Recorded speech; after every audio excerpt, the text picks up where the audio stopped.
পাঁচ ভাই মিলে একটি দেনা পরিশোধ করল। বড় ভাই দেনার 2/3 এবং অপর প্রত্যেক ভাই বাকি দেনার সমান অংশে পরিশোধ করল। যদি প্রত্যেক ভাই বড় ভাইয়ের অপেক্ষা 700 টাকা কম দিয়ে থাকে তাহলে সমগ্র দেনার পরিমাণ কত ছিল? এখানে আমরা প্রথমে লিখি যে মনে করি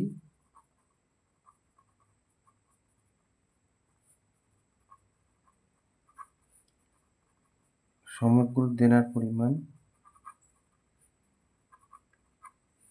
1/। বড় ভাই বলেছে 2/3 দেনা পরিশোধ করেছে। বড় ভাই 2/3 দেনা পরিশোধ করল। তাহলে অতএব বাকি দেনা 1 থেকে বিয়োগ করব।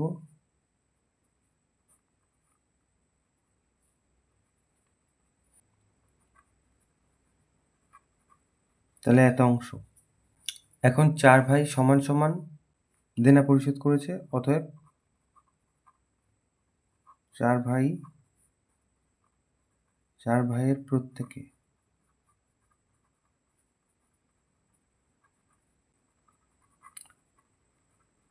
দেনা পরিশোধ করে। এই যে 1/3 ভাগ 4, তার মানে 1/3 গুণ 1/4, তার মানে 1/12 অংশ।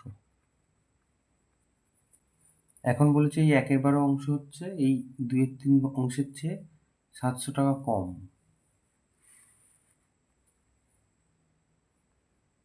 তাহলে প্রশ্নানুসারে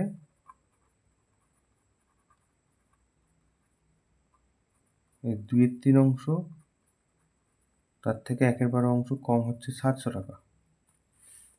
তাহলে 1 অংশ কত বার করি? 12 লসাগু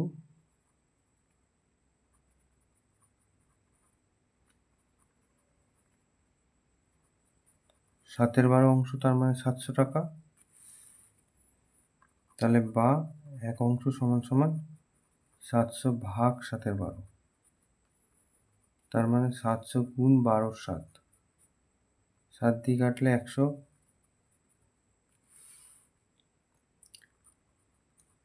তার মানে 1200 টাকা। তাহলে অতএব সমগ্র দেনার পরিমাণ 1200 টাকা।